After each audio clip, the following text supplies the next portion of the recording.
오늘 하나님 말씀 보겠습니다. 에베소서 4장 29절로 32절. 무릇 더러운 말은 너희 입 밖에도 내지 말고 오직 덕을 세우는 데 소용되는 대로 선한 말을 하여 듣는 자들에게 은혜를 끼치게 하라.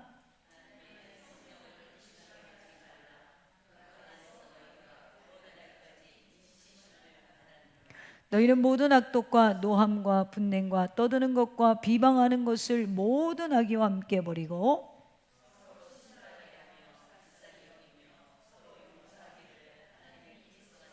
너희를 용서하신 것 같이 하라. 아멘. 오늘 하나님 말씀의 제목은 말은 많은데 소통이 없다라는 제목으로 저와 여러분이 은혜를 나누겠습니다. 우리 옆 사람과 한번 인사 나눌까요? 당신은 하나님의 형통한 자녀입니다. 네, 감사합니다. 오늘날 여러분이 생각하는 시대가 말이 많은 시대 같아요? 말이 없는 시대 같아요? 에? 많아요? 없어요? 있는 것 같아요? 없는 것 같아요? 이 집사님? 없는 것 같아요? 에, 집에서 대화가 없구나. 오늘날 시대가 말이 많은 시대 같은지 없는 시대 같은지 물어보면 이제 어머니들이 대부분 이렇게 얘기를 하더라고요. 요즘 애들이 말이 없어요. 집에 들어오면 문 닫고 들어가면 말을 안 해요. 그래요? 근데 사실 생각해 보면 말이 많은 시대예요. 우리는 말을 너무 많이 해요. SNS나 문자나 단체 채팅방이나 유튜브나 방송이나 사람들은 계속 말을 해요. 그런데 그거의 특징이 있죠. 일방적으로 얘기하고 있다는 거죠. 상대방이 반응이 어떤지 몰라요. 그렇죠? 유튜브로 열심히 하는데 뭐 1,000명, 2,000명, 몇만 명, 몇십 명이 보지만 상대방들이 어떻게 반응하고 어떤 생각을 갖고 있는지는 사실은 몰라요. 정작 그래서 가까운 사람이랑은 소통되지 않고 요즘에는 핸드폰이나 어떤 인터넷 매체로 자꾸 대화를 해요. 거기서는 막 별 이모티콘을 다 보내고 평상시에 별로 애교가 없거든요. 근데 이모티콘은 또 애교가 많아요. 이게 뭐냐면 보이지 않는 데서는 대화를 되게 잘하고 있다라는 거죠. 근데 문제는 상대방이 어떻게 반응하는지를 모르고 대화를 하고 있다라는 거예요. 그래서 사람들을 만나면 이렇게 말이 넘치고 이렇게 많은 것들이 우리를 재밌게 하고 있는데도 불구하고 외롭다라는 말을 많이 해요. 그래서 외롭습니다. 외롭습니다. 이런 말을 해요. 가족이 집안에 있는데도 외로워요. 혼자 살아도 외로워요. 남편이 살아 계신데도 외로워요. 왜 외로울까요? 마음을 통하는 대상이 없기 때문에 그래요. 근데 사실은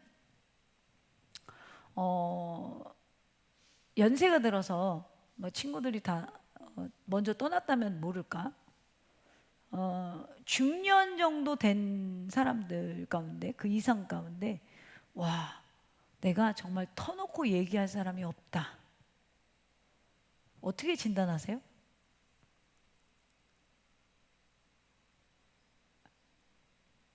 정상일까요? 비정상일까요? 비정상이죠? 비정상이에요. 내가 정말 소통할 수 있는 대상이 하나 있으면 사람은 외로움을 못 느껴요. 우리 그리스도인들은 하나님과 소통하라. 물론 하나님과 소통해야 되죠.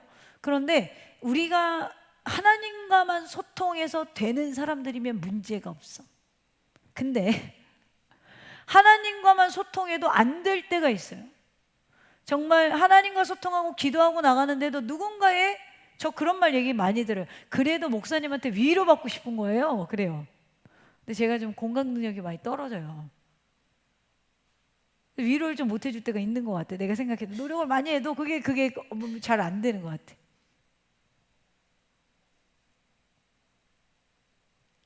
정말 여러분 우리 속에 누군가 정말 소통이 된다. 근데 가정에서 가족끼리 소통이 안 된다?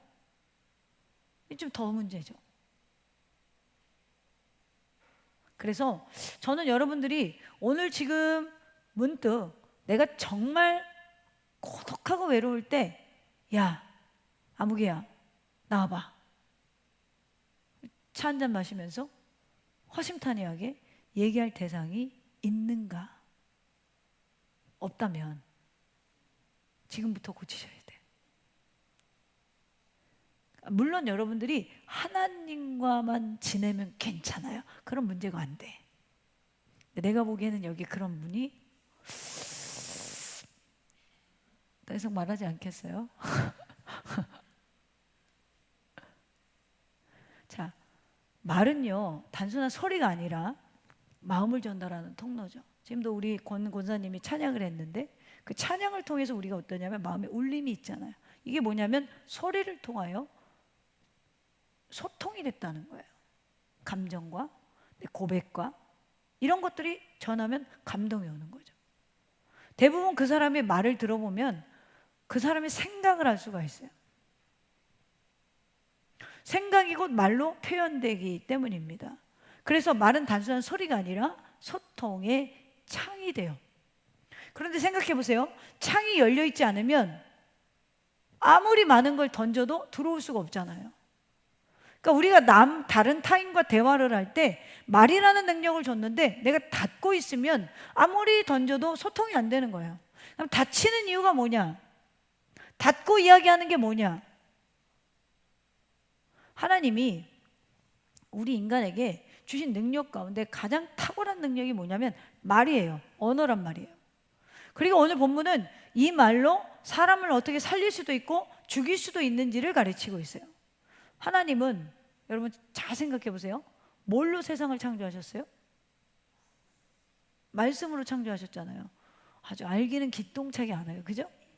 그리고 하나님이 자신의 행위로 만든 피조물이 있어요.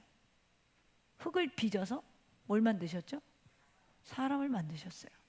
그리고 생기를 몰아넣어서 그때부터 우리가 살아있는 생명이 됐죠. 영원히 있는 상태가 됐단 말이에요. 그냥 흙덩어리가 아니라 정말 살아있는 존재. 지금 여러분 제 영혼이 빠져나가면 여기 그냥 쓰러져 버리죠. 다시 흙덩이가 돼요. 우리는 아무것도 아닌 거예요. 근데 하나님이 이렇게 사람을 살리시고, 근데 이 하나님이 사람을 지을 때 누구의 형상대로 지으셨죠? 성삼위 하나님이 야 우리의 형상대로 사람을 짓자라고 했단 말이에요. 그러니까 하나님의 형상으로 하나님 닮게, 이 형상이 이미지거든요. 하나님 닮게 만들었어요. 그리고 나서 아담에게 자신과 똑같은 모습을 보기를 원하는 장면이 있어요. 그게 어디냐면 창세기 2장 19절에 가보니까 이런 말씀이 있어요. 여호와 하나님이 흙으로 각종 들짐승과 공중의 각종 새를 지으시고 아담이 무엇이라고 부르나 보시려고 그것들을 그에게로 이끌어 가시니 아담이 각 생물을 부르는 것이 곧 그 이름이 되었더라. 자, 하나님이 온 세상을 다 창조하시고 그것들을 들짐승과 각종 공중의 각종 새와 짐승들을 다 누구에게로 이끌어 왔어요?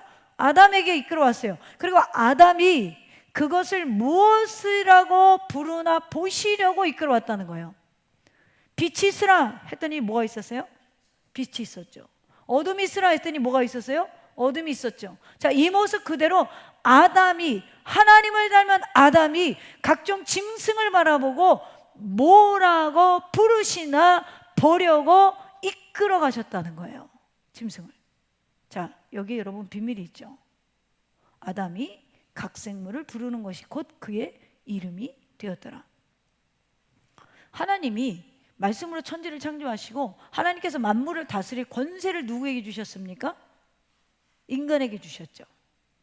그리고 나서 주어진 권세가 첫 번째로 행해지는 모습이 뭐냐면 말의 힘이었어요. 부르는 것이 곧 그 이름이 되었더라. 성경을 보면 말로 사람을 죽이기도 하고 말로 사람을 살리기도 해요. 근데 원래는 말로 권세 있게 사용해야 되는데 우리가 죄가 들어오면서 우리 안에 악독이 가득하게 되었어요. 그래서 우리가 뱉는 말들에 때로는 망치같이, 때로는 칼처럼, 때로는 창처럼 사람을 찌르고 죽이는 말을 할 때가 있어요. 그래서 은혜가 없는 사람의 가장 큰 특징 중 하나가 뭐냐면 말에 독이 있다는 거예요. 그 사람이랑 대화하면 기분이 나빠. 그 사람이랑 대화하면 집에 가면서 왠지 뒤통수가 뭔가 찝찝해. 그 사람이랑 대화하면 기분 좋게 만났다가 헤어질 때는 기분이 별로야. 우리 중에 그런 존재들이 될 수도 있어요. 이거 굉장히 심각한 거예요. 교회를 오래 다니고 기도를 많이 하는 사람이라도 말에 독이 있는 사람이 있어요. 그래서 자꾸 무너뜨리는 거예요. 일어서려는 사람은 자꾸 무너뜨려요. 안 되는 것만 보여요. 이게 뭐냐면 성령으로 거듭나지 못했기 때문에 혀의 권세를 잘 사용하지 못하는 거예요. 오늘 분명히 말과 성령을 하나님께서 관계를 깊이 있게 보고 있단 말이에요. 이 본문에서는. 잠언 18장 21절에 보니까 죽고 사는 것이 혀에 힘이 달렸나니 혀를 쓰기를 좋아하는 자는 혀의 열매를 먹으리라. 야고보서 3장 6절에 혀는 곧 불이요 불의의 세계라. 혀는 우리 지체 중에서 온몸을 더럽히고 삶의 수레바퀴를 불사르나니 그 사는 것이 지옥 불에서 나느니라. 자, 이 말씀을요 현대인의 성경 번역본으로 보면 더 실감나게 표현을 했어요. 야고보서 3장 6절 현대 성경 보면 그러므로 사람의 혀는 불과 같고 악으로 가득 찬 세계와 같습니다. 우리 혀는 불과 같고 악으로 가득 찬 세계와 같다는 거예요. 왜요? 말에 힘이 있어서 그래요. 혀는 몸의 한 부분이지만 몸을 더럽히고 우리의 생애를 불태우며 끝내는 혀 자체도 지옥불에 타고 맙니다. 이렇게 돼 있어요. 자, 불행하게 사는 분들 대부분 거의 보면요, 제가 만나보면 입에서 나오는 말이 좋은 소리를 못해요. 이건 굉장히 여러분 심각한 문제인 거예요, 크리스찬들에게. 왜냐하면 그 속에 상처가 곰겨서 악독이 됐고 우리의 가지고 있던 자존감 낮아진 거 여러 가지 등등등 모든 마음속에서 일어나는 것들이 복잡하게 얽혀서 밖으로 나오는 데는 악독이 가득한 말을 하는 거예요. 마태복음 26장 19절에 보니까 그래서 마음에 나오는 것은 이래요. 곧 악한 생각과 살인과 간음과 음란과 도둑질과 거짓 증언과 비방이다. 사람 마음에서 나오는 게 예수님이 그래요. 악한 생각과 살인과 간음과 음란과 도둑질과 거짓 증언과 비방이다 라고 하는 거예요. 오늘 여러분의 말은 어떻습니까?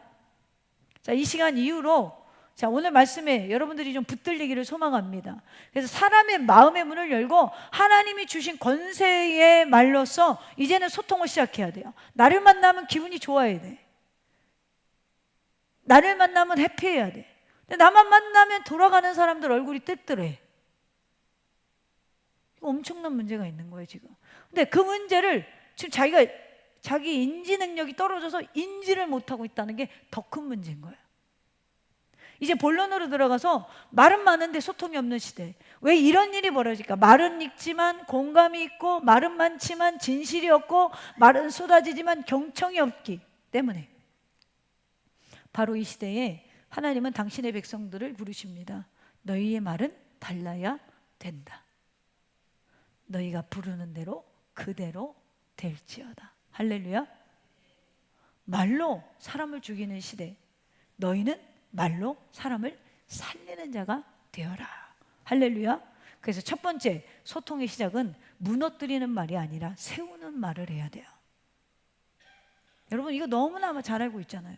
이 19절에 뭘까요? 무릇 더러운 말은 너 입 밖에도 내지 말고 이렇게 돼 있어요. 여기 더러운 말이라는 의미가 원래 썩고 부패한이라는 뜻이에요.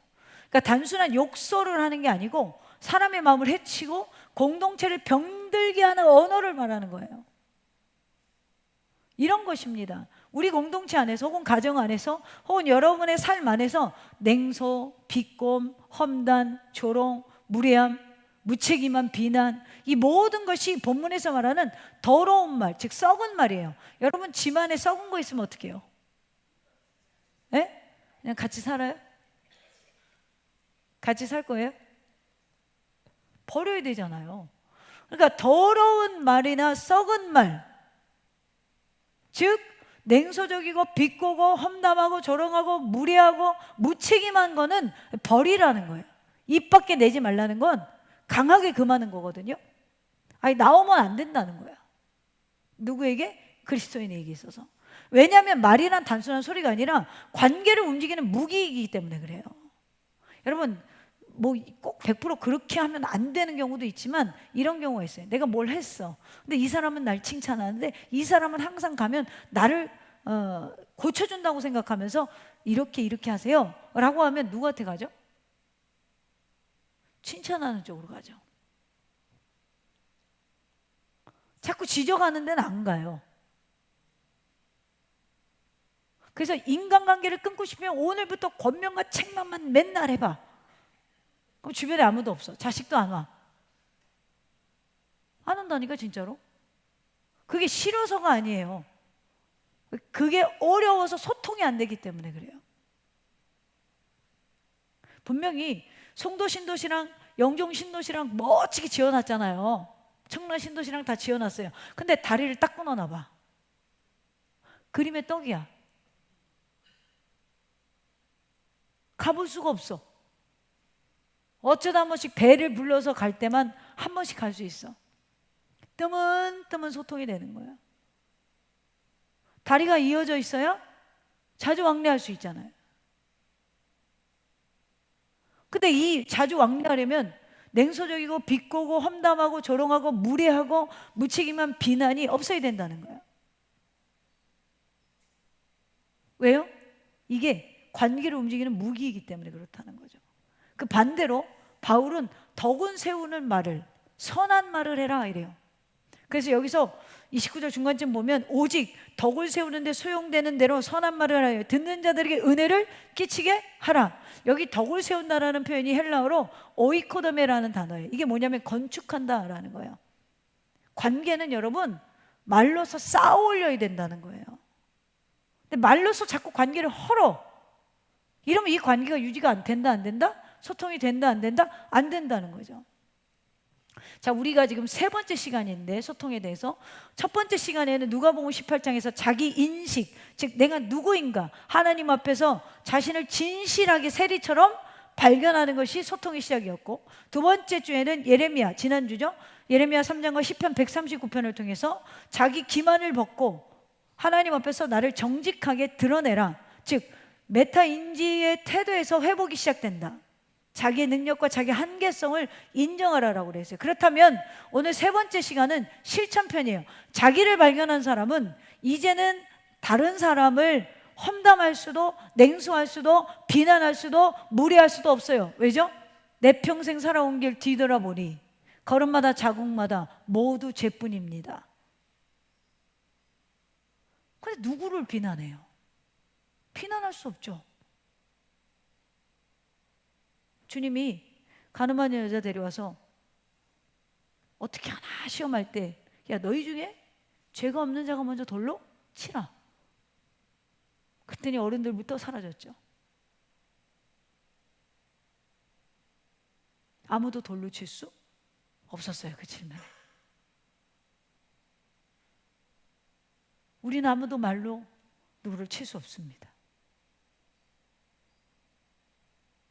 우리가 제일 절제해야 되는 부분이 언어예요. 언어, 말. 오늘 내가 지금 덕을 건축하는 일, 내 말이 상대를 씌우는 지금 벽돌로 쌓아지고 있는지, 아니면 그걸 무너뜨리는 망치인지. 말은요, 듣는 사람에게 은혜가 돼야 된대요. 그 말이 진짜 소통을 여는 창이 되는 거예요.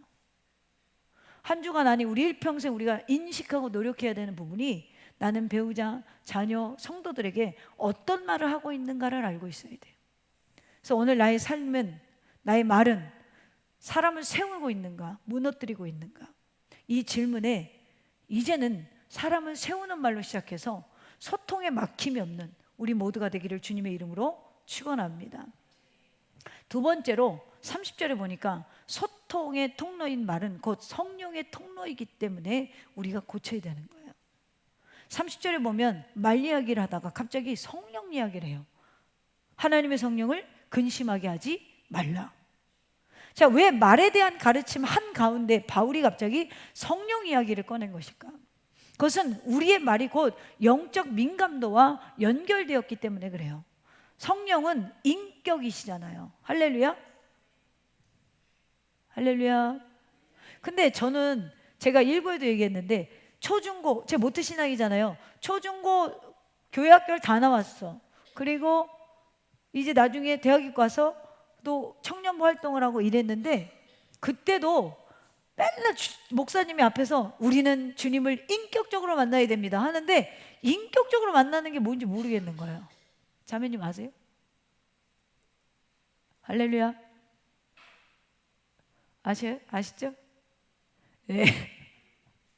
인격적으로 만난다는 게 뭔지를 잘 모르겠는 거예요. 근데 제가 이제 목회하면서 인격적으로 만나는 게 뭐냐, 성령이 쉽게 말하면 인격이 계시다는 거잖아요. 여러분, 인간에게 인격이 있어요, 없어요? 있죠. 그래서 인격적으로 대하잖아요.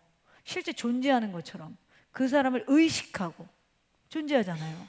제가 우리 저기 유집사님이랑 어딜 가는데 막 반바지 입고 쓰레빠짝 끌고 막 가요. 그러고 가면은 이 목사님은 왜 이러고 나오셨을까, 그런 생각 안 하시겠어요? 네? 긴 바지 입고 잘 차려입고 우리 집사님이랑 어디 가겠죠? 그럼 뭐예요? 우리 집사님 의식하고 있는 거잖아요. 바로 이거예요. 여러분들이 삶 속에서 성령을 의식하기 시작해야 돼요. 실제 존재하는 거야.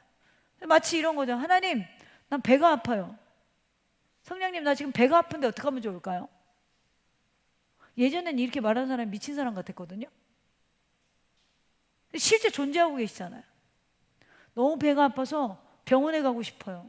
하나님, 이제 병원을 더 이상 안 가게 이번에 좋은 의사 만나게 해주셔서 더 이상 아프지 않게 해주세요. 이게 뭐냐면 이 지금 성령님이 인격적으로 대하고 있는 거예요.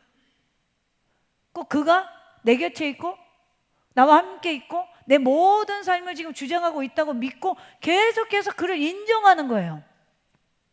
여러분, 계속해서 인정하는 사람의 말이 정죄하는 말, 조롱하는 말, 위선적인 말, 교만한 말이 나올까요?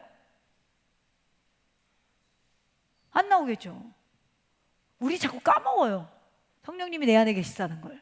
그래서 성경에서 뭐라고 그러냐면 정죄하는 말, 조롱하는 말, 위선적인 말, 교만한 말은 성령을 근심하게 한다라는 거죠.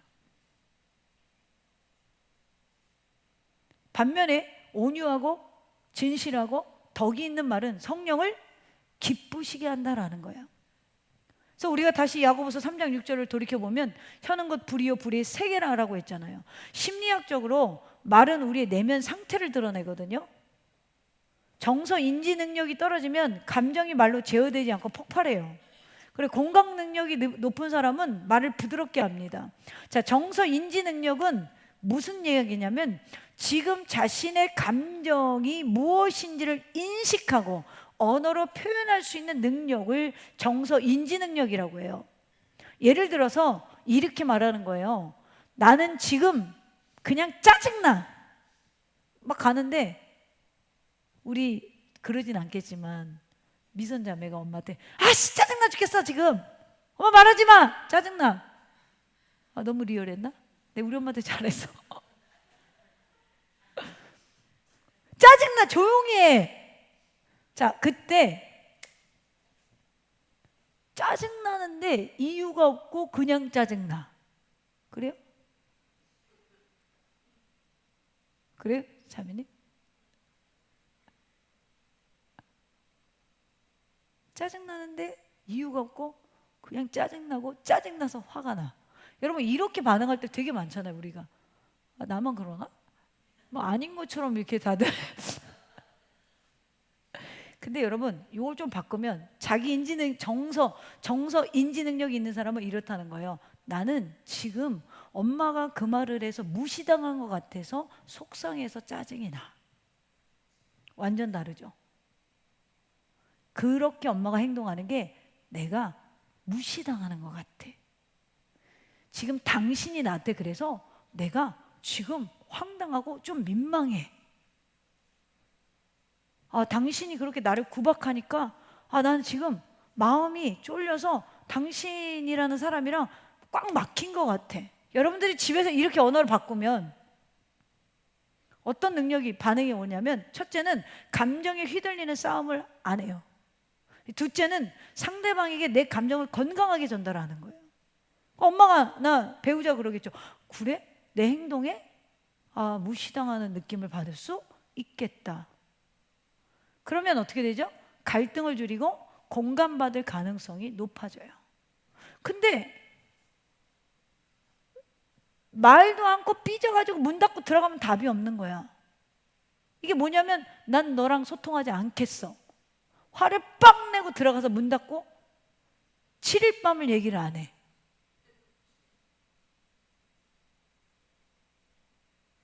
그래서 처음에 우리 결혼하고 제가 한 달에 한 번씩 혹은 보름에 한 번씩 가족회의를 했어요. 둘이 앉아서. 뭘 했냐면, 나한테 불만이 있으면 말을 하시오. 더 무서워요? 아니, 내가 지금 소통하려고 그러는데 더 무섭다 그러면 어떡해. 자, 나한테 불만이 있으면 말을 하라는 거예요. 방송실 문 닫고 나 뒷담화 하지 마시고, 자, 소통을 해보겠다는 거예요. 근데 그렇게 대화를 하면, 당신 저번에 나한테 말을 그렇게 해가지고 내가 조금 그랬어, 이런 얘기가 나와요. 그랬어? 미안해. 그 생각 못했네. 내가 좀 성격이 급하지. 자기 인정이 되는 거죠. 그래서 미안해. 근데 이렇게 몇 년을 하고 나니까요, 내가 지금 성격이 급해서 말을 탁 나오려고 하다가 그쪽에서 상대받은 게 알잖아. 인지가 됐으니까. 그러니까 들어가게 되는 거예요. 물론 100% 사람이 안 할 수는 없죠. 근데 100번 할 거를 5번만 하게 되고 3번만 하게 되죠. 관계가 어떻게 되냐면 굉장히 좋아지고 편해지죠. 그래서 심리학에서 정서 조절의 첫걸음으로 자기 정서 인지 능력이 필요하다라는 거예요. 그래서 정서 조절의 첫걸음입니다. 그래서 심리학의 원조인, 제가 말하는 심리학의 원조인 성경은 무엇으로 표현하고 있느냐? 잠언 4장 23절에 보니까 뭐로 지킬 만한 것 중에 더욱 내 마음을 지키라. 생명의 근원이 이에서 남이니라. 자, 마음을 지키면 생명의 근원이 여기에 있다는 거예요. 주님은 우리에게 짜증을 내기 전에 내 마음을 들여다보고 감정과 말을 통제할 수 있어야 된다는 거예요. 또 다른 하나가 공감 능력이에요. 이것은 상대방의 감정과 입장과 경험을 이해하고 느낌에 반응하는 거예요. 단순히 상대방의 이야기를 듣고 안 됐다라고 하는 게 아니라, 그럴 수도 있었겠다, 나는 미처 생각 못했지만 너는 그런 감정이었구나, 이 마음으로 느끼는 거죠. 이 공감은 크게 두 종류로 나눕니다. 첫째는 인지적 공감이에요. 상대의 상황과 감정을 진짜 이해해 주는 것이고, 두 번째는 정서적 공감이에요. 그 감정을 함께 느끼는 거예요. 상대방이 우는데 같이 눈물이 나오는 거예요. 상대방이 기쁜데 같이 기쁜 거예요. 근데 인지적 공감은 상대방의 상황, 감정을 이해해서 정말 그럴 수 있었겠구나, 나와는 다르구나, 이런 것들을 이해해 나가는 거죠. 이것을 성경이 뭐라고 그러냐면, 로마서 12장 15절에 즐거워하는 자들과 함께 즐거워하고 우는 자들과 함께 울라라고 가르쳐요. 사랑하는 더셈의 가족 여러분, 자기 기만이 뭐라고 그랬어요? 자기 자신에 대해서 알고 싶지 않은, 진실을 회피하거나 왜곡하는 심리적 방어 기제. 내 남편이 되게 못났다라고 생각을 하고 사는 거야. 한 여자가 있어요, 예를 들어서. 근데 그 여자가 봤을 때 남편이 나만 못해, 계속 무시하는 얘기를 하겠죠. 근데 어느 순간에, 제가 아마 첫 번째 시간인가 얘기했을 거예요. 알고 봤더니 그 사람은 사랑을 하는데 자기 기준에 못마땅한 거야. 안 사랑하는 게 아니야. 사랑은 해. 근데 내 기준에, 내 욕심에 그 사람이, 내가 100이라는 기준을 갖고 있는데 70에나 60밖에 안 되니까, 이게 지금 채워지지 않으니까 그 채워지지 않는 걸 계속 내가 폭력적인 언어로 이야기하는 거야. 당신이 뭐가 할 수 있겠어?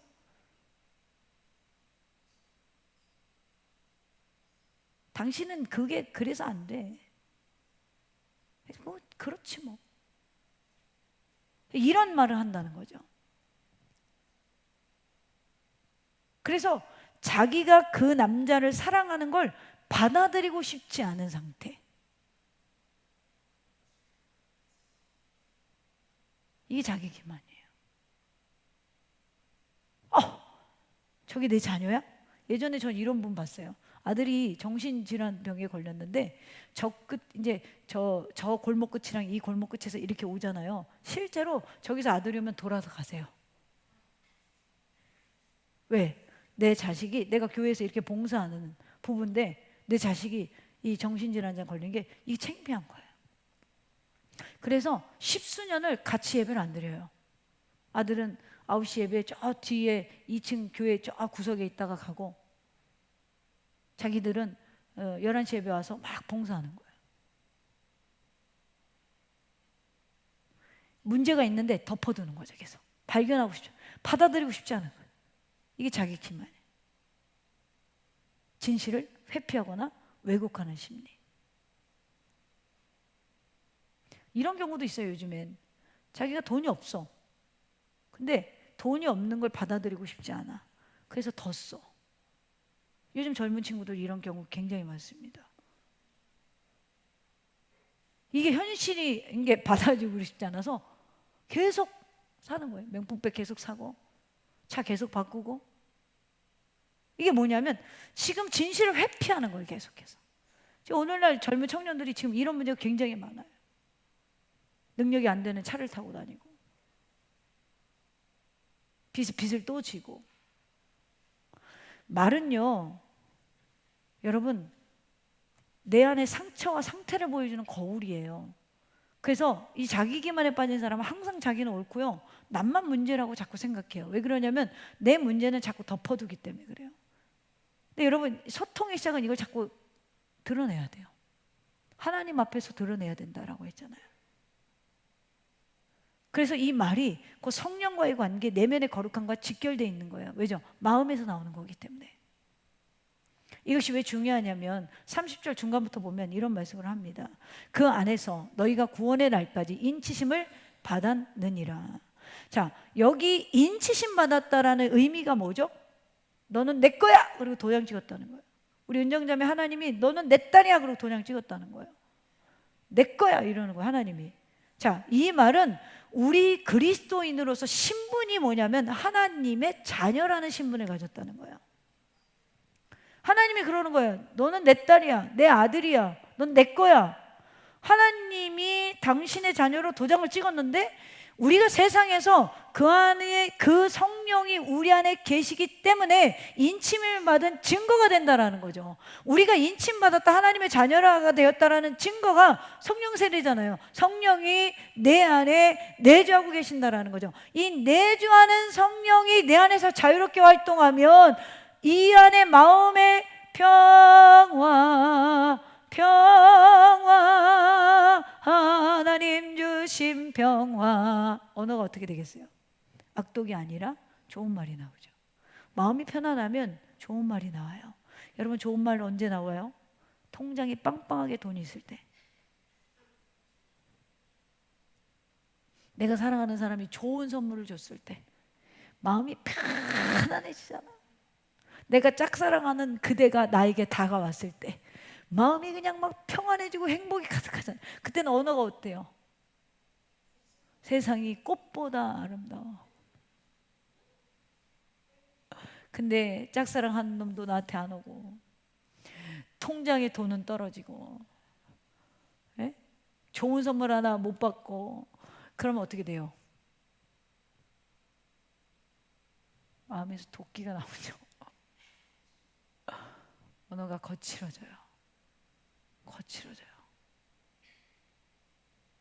우리가 세상 살면서 성령이 끝까지 우리를 붙들고 계시대요. 구원의 날까지 인치심을 받았다, 이렇게 표현하잖아요.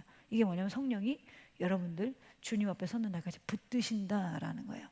근데 그분이 우리 안에 사람을 살리는 이야기 할 때는 기쁨이 넘치시고, 사람을 죽이는 이야기를 하면 근심케 되어진다라는 거예요. 그래서 나는 지금 어떤 말로 성령과 깊은 관계를 맺고 있는가? 내가 정말 성령을 기쁘시게 하는 말을 하고 있는가? 근심케 하는 말을 하고 있는가를 점검해 봐야 돼요. 세 번째는, 말에는요, 좋은 감정만 담았을 때 하는 것이 좋습니다. 자, 31절로 32절에 보니까 너희는 모든 악독과 노함과 분냄과 떠드는 것과 비방하는 것을 모든 악의와 함께 버리고 서로 친절하게 하며 불쌍히 여기며 서로 용서하기를 하나님이 그리스도 안에서 너희를 용서하신 같이 하라. 자, 바울이 여기서 5가지의 감정 언어의 연쇄 반응을 나열하는데 악독, 노함, 분냄, 떠드는 것, 비방. 자, 악독은 뭐예요? 마음 깊은 곳에 상처와 억울한 감정. 노함은 뭐예요? 참지 못하고 터지는 분노의 감정. 분냄은 뭐죠? 반복되는 짜증과 공격성. 떠드는 건 뭐예요? 큰 소리와 공격적인 언어. 비방은 뭐예요? 말로 상대를 공격하고 죽이려는 감정.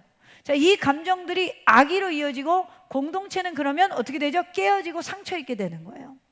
그래서 감정을 바꾸라는 거예요. 바울이 뭐라고 바꾸라고 하냐면 서로 친절하게 하며 불쌍히 여기며 서로 용서해라. 할렐루야. 제가 가끔 이럴 때가 있어요. 누구를 만나러 갔는데 만날 때부터 두려워. 왜냐하면 그 사람 만나면 돌아올 때 내 기분이 어떤지 직감이 되거든. 좋은 소리를 안 하니까. 그 사람을 만나러 가면서 앉아서 3, 40분 떠들다 보면 이런 생각이 들어요. 아, 예상대로구나. 예상대로 흘러가고 있구나. 그렇게 흘러가고 있다가 돌아올 때는 어떤 생각이 드냐면 그래, 오늘도 내가 또 만나지 말아야 될 사람을 만나서 기분 잡쳤구나. 이러고 돌아오다가 집에 왔을 때쯤에는 어떤 생각을 갖게 되냐면 얼마나 답답하면 나같이 공감 능력 떨어지는 사람한테 그런 이야기를 하고 있을까? 얼마나 그 사람이 이야기할 데가 없으면 나한테 그런 이야기를 할 수 있을까? 그러고 나면 긍휼함이 생겨요. 또 만나. 그리고 그 다음에 어쩔 수 없나 봐. 목사라 그런가 봐. 또 만나. 기분이 좋아서가 아니라 기분이 나쁜 줄도 예상이 되고 별로 안 좋은 소리 들을 것도 아는데 또 만나게 돼요. 왜죠? 서로 친절하게 하며 불쌍히 여기며 서로 용서하는 마음이 우리 안에 있으면, 성령이 우리의 감정을 잡고 우리를 붙들어주면 또다시 우리가 또 다른 사람에게 친절을 베풀 수 있는 상태가 되더라는 거예요.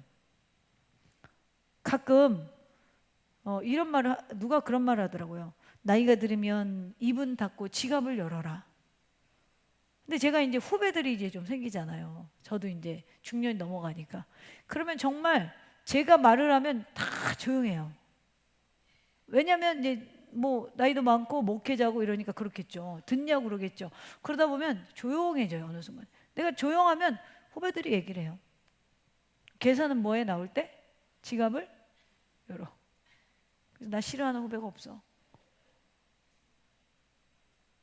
근데 한편으로는 그렇게 생각이 돼. 내가 저번에 우리 어머니한테 그 얘기를 했다가 근데 집에 돌아가면서 그런 생각이 들어요. 그러면 나이 먹어서 말을 못하게 하면, 젊은 사람들이 못하게 하면 그분들은 언제 말을 해? 그런 생각이 드는 거야. 한편으로. 그러니까 이게 뭐냐면 서로 친절하게 하면 불쌍히 하는 감정이 계속 생기는 거죠. 그렇잖아요. 만약에 저보다 오래 사실 건데 그냥 따지고 보면 내가 뭐 중간에 어떤 사고나 교통사고나 뭐 병이 들지 않는 이상은 저보다는 짧게 사실 거 아니에요. 근데 그분들이 떠들지를 못하게 하면 나도 나이 먹어서 떠들 때 누가 못 떠들게 할 것 같아. 그래서 자녀는 부모의 말을 계속 들어주세요. 할렐루야. 어르신의 말을 계속 들어줘야 돼요. 왜? 그래야 우리도 나이 먹어서 누가 우리 떠드는 거 들어줄 것 같아. 그런 생각이 드는 거예요. 그러니까 이게 뭐냐면, 이런 감정이 뭐냐면 계속해서 서로 친절하게 하며 불쌍히 여기며 서로 용서하기를 하나님이 그리스도 안에서 너희를 용서하신 같이 하라. 주님이 여기 진짜 중요한 키워드가 하나 있거든요. 하나님이 그리스도 안에서 너희를 용서하신 것 같이 땡땡땡과 같이 하라. 이 말이 되게 중요해요. 뭐뭐와 같이, 이 말이 헬라어 단어로 카도스인데 이 카도스라는 말이 뭐냐면 기준이에요.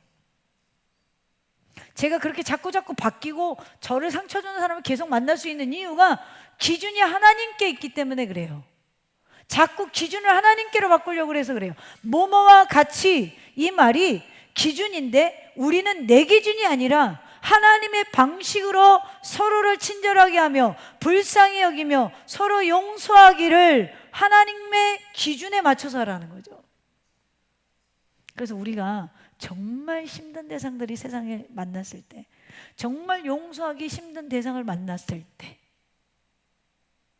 저는 그게 우리 시부모였어요. 정말 버거우신 분. 근데 정말 만날 때마다 저를 무너뜨리는 이야기를 정말 많이 했거든요. 권사님인데도 불구하고. 그런데 어느 순간부터 그가 불쌍하고 그가 뭐냐면 안쓰럽고 더 나아가서는 귀여워 보이는 거예요. 그랬더니 누가 그래요. 에이, 귀여워 보게 하려고 보는 거지 귀여워 보여요? 그래서 제가 이랬어요. 진짜 귀여워. 우리 어머니 목이 짧으시거든요. 키가 작아요. 키가 작아서 우리 남편 집사님이 아주 큰 키가 아닌데도 뒤에서 막 따라오면서 뒷모습 자체가 자랑스러운 거야. 네 작은 키로 저렇게 큰 아들을 낳았구나. 그럼 그 뒤를 뒤따라가면서 그게 너무 귀여운 거야. 그렇게 되면 사람이 뭘 생각하게 되냐면요, 불쌍히 여겨져요. 야, 저 작은 체구로 저 둘 낳고 손자들까지 키우냐고, 저 어깨가 정말 무거워서 저렇게 목이 짧아졌구나. 그랬더니 이런 감정을 먹으니까요, 관계가요 회복돼요. 한때는 네가 목사야, 그런 말도 제가 들었거든요. 예. 우리 어머니는 이 자영업자였기 때문에 굉장히 거칠었어요. 근데 그런 소리의 상처가 다 사라지는 거예요. 기준을 하나님께로 바꾸면 이게 가능해요.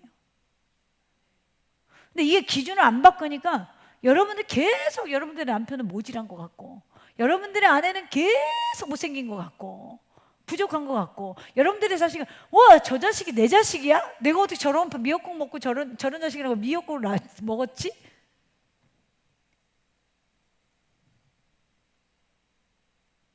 주님은 나같이 못난 인간도 사랑하시잖아요.